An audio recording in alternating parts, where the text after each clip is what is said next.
Hello and welcome to online edu classes of Brilliant Public School by Kailash Kumar sir. Children, today we are going to continue with our previous topic of class 5 English, that is chapter 14, The Pied Piper of Hamelin. This poem is written by Robert Browning and this is the second part of our video.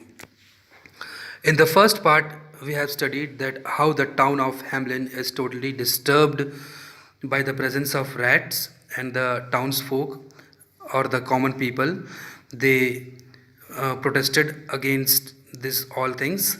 So finally the mayor is coming to a decision that he should find out a solution. So at the same time, the Pied Piper comes there in very funny appearance, and he makes a deal with the mayor that he is ready to get away or to get rid of the rats. The only thing he wants that in return of his work he should be awarded with 1000 guilders. But the mayor tried to bargain. Anyhow, let's see further what happens in the story. Act 2, Scene 1. The Pied Piper, now on the street, dances and plays his magical tune. The narrator is back on the stage. The narrator says, "Into the street the Pied Piper stepped.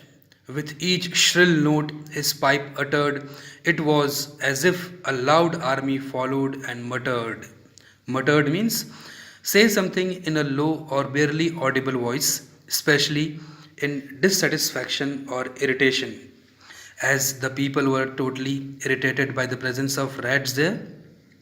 So when this new person came there to help them out, they all followed him by hearing the sound of the flute. Many of the children even dressed as rats. Let's see further. The Pied Piper plays his pipe. He dances, hops, and skips. Behind him, we see an army of children dressed as rats. As you can see in these pictures, the Pied Piper is playing his pipe, his flute, and he moves forward by dancing, by hopping and skipping. And large number of children in the dress, in the costume of rats, they are following him. The people also, the children also dance and skip and follow behind him. We see rats of different sizes and heights, each performing a small solo move, as they are called by the narrator. Narrator says, "The muttering grew to a grumbling." Grumbling means the action or fact of complaining in a bad tempered way. And the grumbling grew to a rumbling. From the houses the rats came tumbling. So, by hearing the sound of the magical flute, the rats got hypnotized, they got possessed, and they all came by rumbling and tumbling away from the houses. Out of the houses they came.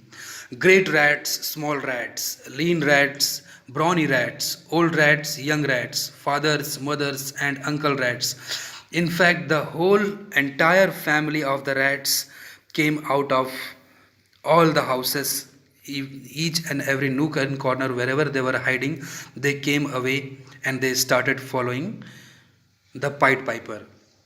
More rats join and follow the Pied Piper. They are being led to a river.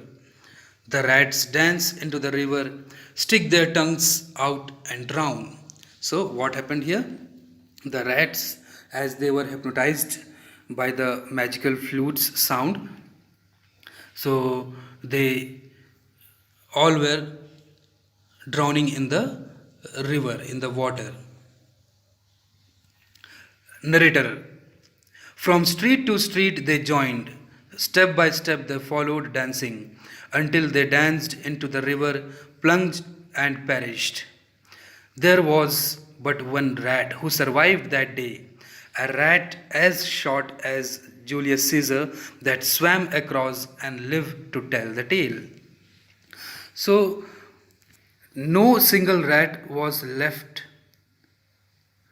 in that town of Hamelin, but fortunately there was one rat whose name was Julius Caesar. He was survived and he lived to tell this tale to us. So I hope this part is clear to all and the story is also clear to you all. Thank you all. Have a blessed day.